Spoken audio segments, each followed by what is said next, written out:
Good Monday morning to you, my Walking with Jesus friends. Have you ever found yourself snared in the comparison trap?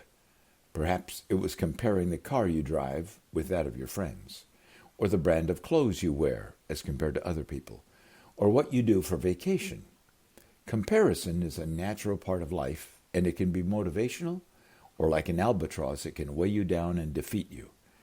Did you know Jesus dealt with this comparison trap among his disciples more than once? Join me for a last time on the shoreline of the Sea of Galilee early in the morning as Jesus and 7 of his disciples are having a shoreline breakfast about 2,000 years ago. John gives us this story in John chapter 21. Breakfast is finished, and yesterday we looked at the remarkable conversation between Peter and Jesus about the authenticity and reliability of Peter's love for Jesus. It was a big deal, considering how badly Peter had failed in his triple denial of Jesus within hours of their upper room Passover meal and their prayer time in the Garden of Gethsemane. Jesus next gave Peter a very troubling prediction of what his future older years would be like. When you were younger, you dressed yourself and went where you wanted. But when you are old, you will stretch out your hands, and someone else will dress you and lead you where you do not want to go. John 21, verse 18. For Peter, who was a free spirit living life unrestrained by anyone or anything, this must have been very concerning. John, led by the Holy Spirit, gives us this commentary statement about what Jesus was talking about. Jesus said this to indicate the kind of death by which Peter would glorify God.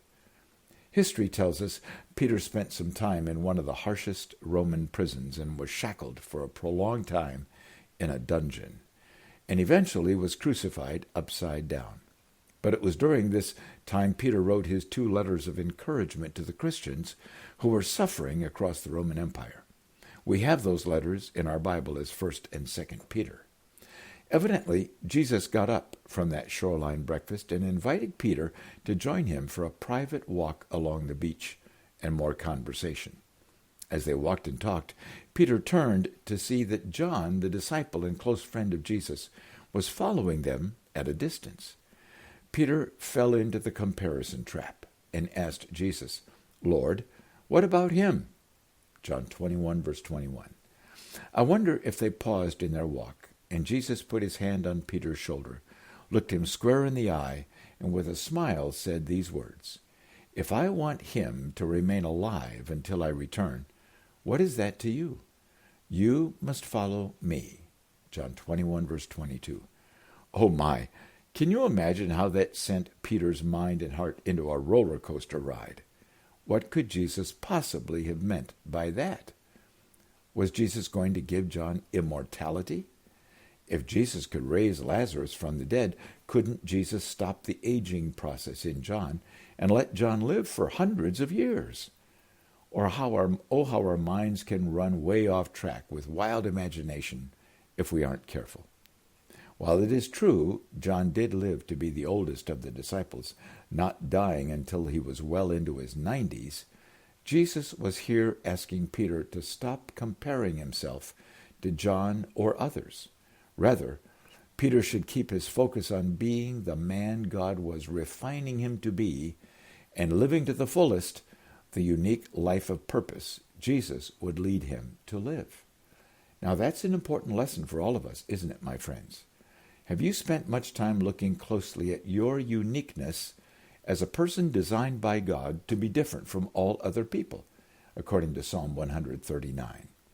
Do you see how God has knit together the personality he chose for you with the mind he has given you, wrapped up in the special heart of emotions God has given you, and finally, the ability God has given you to make your choices which guide your steps in life?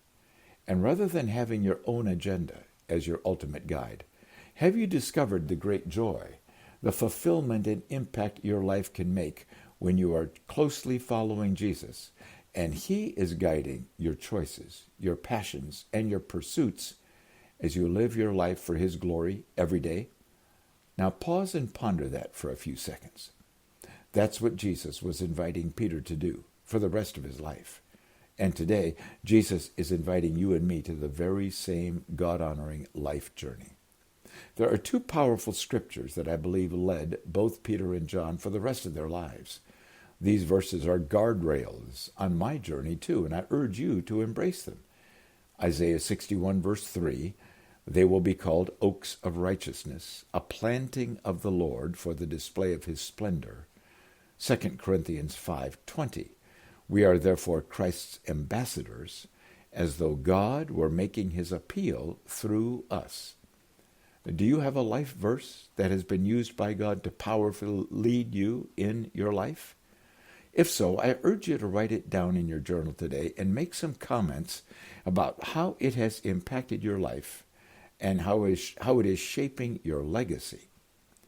John concludes his account of Jesus' life with these words.